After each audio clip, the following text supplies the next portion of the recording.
Во время промысла в холодных арктических водах команда судна «Северная заря» заметила нечто необычное.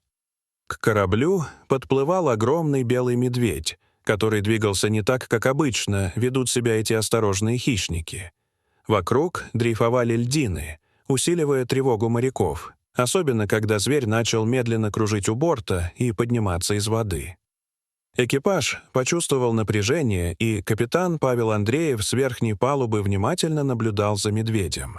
Он понял, что белые медведи крайне редко добровольно приближаются к людям, и любое резкое движение могло вызвать опасность.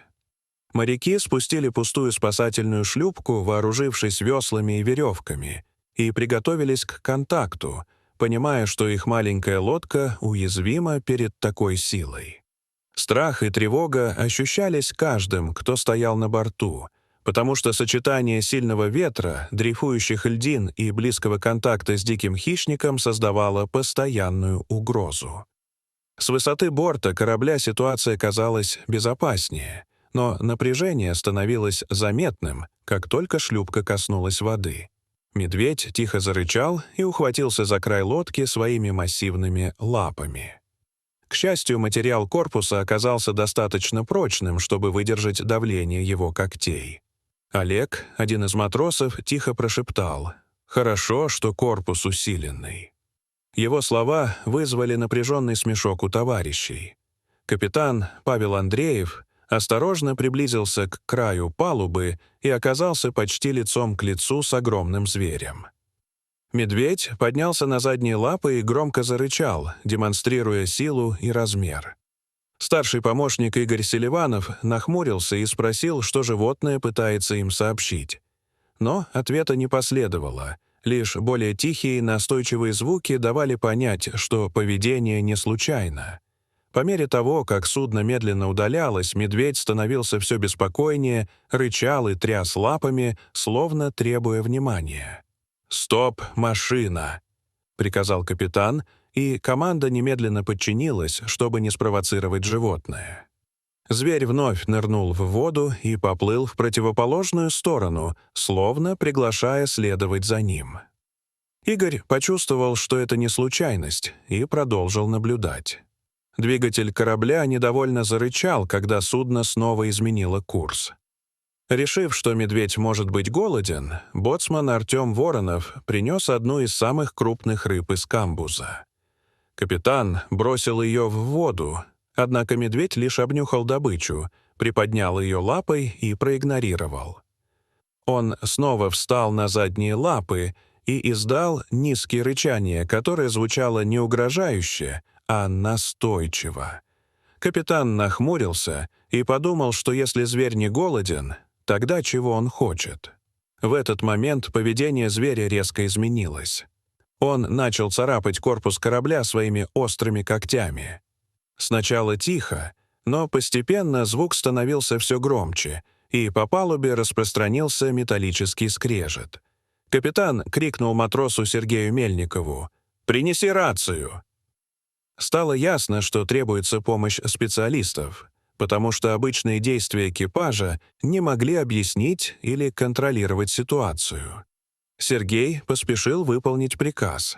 Вскоре капитан связался по радио и передал срочное сообщение с борта «Северной зари» о необычной ситуации с белым медведем. Сигнал был принят исследовательским судном «Полярный странник». Уже через час в эфир вышла доктор Анна Лебедева. «Сообщите состояние животного, есть ли травмы или признаки истощения». Капитан ответил, что медведь выглядит здоровым. Ран не видно, но его поведение крайне странное. Он встает на задние лапы, рычит и настойчиво царапает судно. Доктор сообщила, что они уже в пути и скоро будут на месте. Вскоре исследовательское судно, преодолев ледяные поля и дрейфующие айсберги, подошло к «Северной заре». На борт поднялись Анна Лебедева и ее коллеги с оборудованием, биноклями и камерами, чтобы фиксировать каждое движение зверя. Впервые ученые смогли разглядеть медведицу. Она беспокойно перемещалась по льду, ныряла в воду и снова возвращалась, повторяя этот цикл несколько раз. Казалось, что она указывает направление. Возможно, это материнский инстинкт, предположила одна из исследовательниц. Новая гипотеза быстро укрепилась. Вероятно, где-то поблизости могли быть ее детеныши. Капитан Павел Андреев принял решение следовать за ней. Оба судна осторожно продвигались через ледяные воды в почти неизведанную область.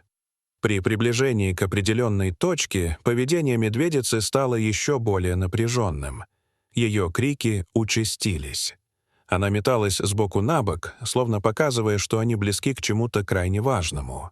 Климатолог экспедиции предположил, что детеныши могли оказаться на отколовшейся льдине. Она отделилась из-за недавних изменений климата. Вскоре с наблюдательной вышки раздался крик «Впереди движение на льду!». В бинокль было видно небольшую дрейфующую льдину с двумя крошечными медвежатами. Они застряли на ней. Открытие подтвердило догадку. Медведица действительно искала помощи, чтобы спасти своих детенышей. Времени оставалось мало. Команды обоих судов разработали план спасения.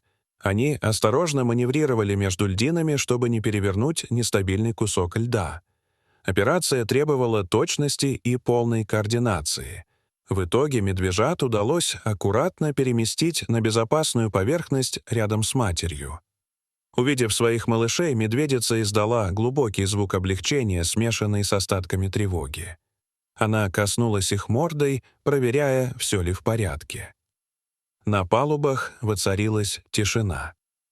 Люди понимали, что стали участниками редкого момента доверия между человеком и дикой природой. Завершив спасение, суда сопроводили медвежью семью к крупному устойчивому ледяному массиву. Там у них было больше шансов на выживание. Еще долго экипажи наблюдали, как белые силуэты медведицы и ее детенышей медленно удаляются среди бескрайних льдов Арктики. Они осознавали, что в тот день не просто стали свидетелями необычного поведения хищника. Они помогли сохранить целую семью, ответив на немой зов о помощи, который сумели услышать. Дорогие зрители, что вы думаете об этой истории? Расскажите, пожалуйста, в комментариях. А если вам понравилось это видео, то ставьте лайк и подписывайтесь на наш канал. До свидания.